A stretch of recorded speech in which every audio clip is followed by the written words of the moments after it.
না, আমি তো কখনো সেটা বলিনি। এই ব্যাপারে আমার মনে হয় আপনারা আর প্রশ্ন না করেন। আগে যেটা বলেছি আমি তো কাউকে ইন্ডিকেট করে বলি। আমি আসলে আমার কিছু মানুষজনকে নিয়ে বলেছি যেখান থেকে যেসব সিনেমা থেকে আমি বাদ করেছি, যাদের থেকে বাদ করেছি বা আমি বাদ দিয়েছি রাগ করে, তাদেরকে উদ্দেশ্য করে আমি বলেছি। আমি তো সবাইকে উদ্দেশ্য করে বলিনি। আচ্ছা, আরেকটি কথা, আপনি এই যে একটা আলোচনা সমালোচনায় এসে আপনি 4টি সিনেমার অফার পেয়েছেন বা 4টা সিনেমা অনেকগুলো কাজের অফার না পেয়েছেন। না, 4টা সিনেমা আমার আগে ক্ল্যারিফাই করি। 4টা সিনেমা আমার আলোচনা হওয়ার আগেই আমি সাইন করেছি। তার মধ্যে একটা সিনেমা আমার হাউসের সিনেমা, আমাদের ইন হাউস প্রোডাকশন, আর বাকি 3টা হচ্ছে বাইরে। এটা আমি গত ফেব্রুয়ারি মাসে সাইন করেছি। আরো কাজের অফার পাচ্ছেন। হ্যাঁ, কাজের অফার পাচ্ছি। তাহলে এটা আপনার জন্য ফিতা কাটার বিষয় একটু যাই। অবশ্যই আশীর্বাদ বলেন, ভালো বলেন, মানে সবই ঠিক আছে, ভালো খারাপ দুটো মিলেই আছে। পরিস্থিতি আপনাদের আশীর্বাদ বলতে পারেন। আশীর্বাদও আবার আশীর্বাদও না, কারণ আশীর্বাদ হচ্ছে কিছু সিনেমা আমি পেয়েছি, কিছু শো পাচ্ছি। যেমন আমার এই মাসেই লন্ডনে শো আছে, সেখান থেকে আমার দুবাইতে শো আছে, সেখান থেকে আমি ইউএসএ যাচ্ছি। তো এটা আশীর্বাদ, বা কিছু ছবির অফার পাচ্ছি, বা কিছু লোক আরও বেশি চিনছে, এটা আশীর্বাদ। বাট আশীর্বাদ না হচ্ছে মানে কিছু কন্ট্রোভার্সি হয়েছে বা কিছু আমার রেপুটেশন খারাপ হয়েছে, আমাকে কেউ বলছে যে আমি সত্য কথা বলেছি, বাট সেখান থেকে কেউ বলছে আমি পাগল হয়ে গেছি, লাইক দিস, এরকম অনেক আবলা কথা।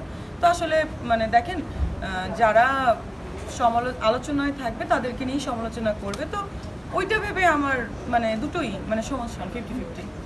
আপু, একটা বিষয় একটু জানতে চাই, সেটা হচ্ছে যে শোরুম উদ্বোধন করছেন, কেমন লাগছে নতুন করে? শোরুম আমি আগেও উদ্বোধন করেছি, আপনারা দেখেছেন। আমি মার্চ মাসে আল্লাহ রামায়ণের একটা ব্র্যান্ড অ্যাম্বাসেডার হয়েছিলাম, ওখানে উদ্বোধন করেছি। দুবাইতে ছিলাম, দুবাইতেও আমি করেছি ওটার উদ্বোধন। সো এটা নতুন কিছু না, এটা কিন্তু আমার ওনার সাথে ভাইরাল হওয়ার আগেই কথা হয়েছে। আমার একটা প্রশ্ন আছে বৃষ্টি জানা, সেটা হচ্ছে যে আমার দেখেছি বৃষ্টি জানা এমনিতেই খেপে যায়। আসলে একটা যারা চলচ্চিত্র কর্মী, এদের একটু বিনয়ী থাকা উচিত না? তোমার এই কোশ্চেনের অ্যান্সার দিব না, কারণ তুমি নিজেই খেপে যাও। তুমি সাংবাদিক, তোমার যে একটু বিনয়ী হওয়া উচিত, তুমি সেটা মনে করো না? আমরা তো প্রশ্ন তো করবোই। তোমারটা তুমি পার্সোনাল প্রশ্ন কেন করবে?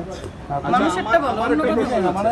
আমি একটা প্রশ্ন করি, আমার একটা প্রশ্ন আছে, সেটা হলো যে বাংলাদেশে সিনেমা হল বন্ধ হওয়ার পরে সিনেমা হলগুলা চালু রাখার জন্য ভারত থেকে ছবি আমদানি হয়। তো আপনার কি মনে হয় যে ভারতীয় ছবি আমদানির কারণে বাংলাদেশের ছবির বাজারটা ক্ষতিগ্রস্ত হচ্ছে কিনা? না, আমার আসলে এরকম কিছুই মনে হয় না। আমার মনে হয় যে সিনেমা ওয়ার্ল্ড, এটা সব ছবি চলবে, ইন্ডিয়ান মানে হিন্দি বলেন, ইংলিশ বলেন, বাংলা বলেন। কারণ দেখেন, আমাদের হলগুলো ডেভেলপ হওয়া উচিত সিনেমার কথা যদি বলতে চান, আর সব সিনেমাই চলা উচিত। কারণ সব জায়গায় যে ভালো বাজেটের ছবি হবে এরকমও না। দেখেন, বলিউডেও কিন্তু একটা 3 কোটি টাকা বাজেটের একটা সিনেমা কিন্তু অলরেডি 100 কোটি টাকা বিজনেস করে গেছে। এটা আসলে depends on luck and publicity. So ওইটার জন্য যে বাংলা ছবি কমে যাচ্ছে বা ধ্বংস হচ্ছে, এটা আমি মনে করি না। কারণ যার যার একটা জায়গা আছে, বাংলা ছবি যারা দেখে তাদের কিন্তু আলাদা দর্শক আছে, আবার হিন্দি ছবি যারা দেখেন আলাদা দর্শক আছে। সো ওইভাবে আমার ভাই বাদ দিয়ে দেন এখন আন্না। ঠিক আছে, বিনয়ী হতে হবে না? আপনার প্রশ্ন তুমি অন্য প্রশ্ন করো, তুমি নিজে আমি ওটা তো বোঝানো না, একজন চলচ্চিত্রের মানুষ যত বড় হবে তত বিনয়ী হবে, সেটাই আমি তার মানে তুমি স্বীকার করছো যে আমি বড় হচ্ছি, বিনয়ী হচ্ছি। 100%। আচ্ছা, তো তুমি যে একজন সাংবাদিক, তুমি যে বিনয়ী হও না, সেটা কেন বলো? আমি তো অবশ্যই তুমি মনে করো আজকে ভালো, কালকে 7টা টান লাগলে তুমি মনে করো দৌড় দাও, না এটা কেন? না না, এটা তো অবশ্যই ভালো হয়ে যাও, ভালো হইতে পয়সা লাগে। এটা কাকে বলেন একটু বলেন। ওকে বল।